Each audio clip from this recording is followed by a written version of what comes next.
మీ మీ ప్రభుత్వంలో ఉన్న డీజీపీ స్వయంగా చెప్పిండు మొన్న ఈ రాష్ట్రంలో 19,000 కానిస్టేబుల్ ఉద్యోగాలు ఖాళీగా ఉన్నాయని చెప్పిండు. ఒకసారి వినండి అది కూడా డీజీపీ గారు ఏం మాట్లాడిండ్రో.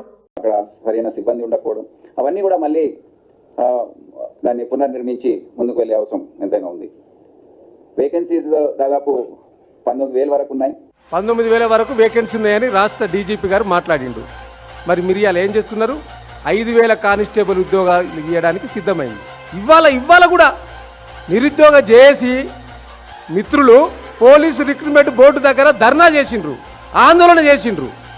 ఇప్పుడే మా పార్టీ బృందం, మా విద్యార్థి నాయకత్వం, మా నిరుద్యోగుల విద్యావంతా కూడా పోయి సంఘీభావం తెలుపుతా ఉన్నారు. అరే వాస్తవాలు ఇట్లుంటే 19,000 ఉద్యోగాలను చెప్పింది మీరు. ఇలా మీరు ప్రకటించబోయే 5,000 ఉద్యోగాలలో ఈ యొక్క హైదరాబాద్ సిటీకి సంబంధించి 3 కార్పొరేషన్ లిమిట్లలోనే 2,500 ఉద్యోగాలు పోతాయి. ఇక మిగిలేటి 2,500 ఉద్యోగాలు.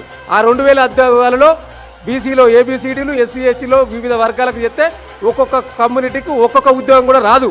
2,500లలో ఎవరి ముక్కలు పెడతారు 5,000 ఉద్యోగాలు? నాడు కేసీఆర్ ప్రభుత్వంలో 2018లో, 2019లో, 2022లో 3 నోటిఫికేషన్లో దాదాపుగా 48,000 కానిస్టేబుల్ ఎస్ఐ ఉద్యోగాలను నోటిఫికేషన్ ఇచ్చి నింపిన చరిత్ర ఆనాటి ప్రభుత్వంది, ఆనాటి ముఖ్యమంత్రి కేసీఆర్ గారు. ఇలా ఈ రాష్ట్ర ప్రభుత్వం ఏర్పడ్డ తర్వాత ఈ 2.5 సంవత్సరాలలో ఒక్క పోలీసు ఉద్యోగం కూడా నోటిఫికేషన్ ఇవ్వలేదు ఇప్పటి వరకు అధికారికంగా ఒక్క పోలీసు ఉద్యోగానికి నోటిఫికేషన్ కూడా ఇవ్వలేదు.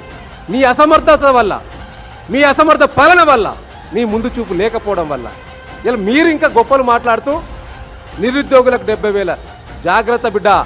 నిరుద్యోగుల అగ్ర ఆవేశాలకు కాంగ్రెస్ ప్రభుత్వం పతనం కాక తప్పదు.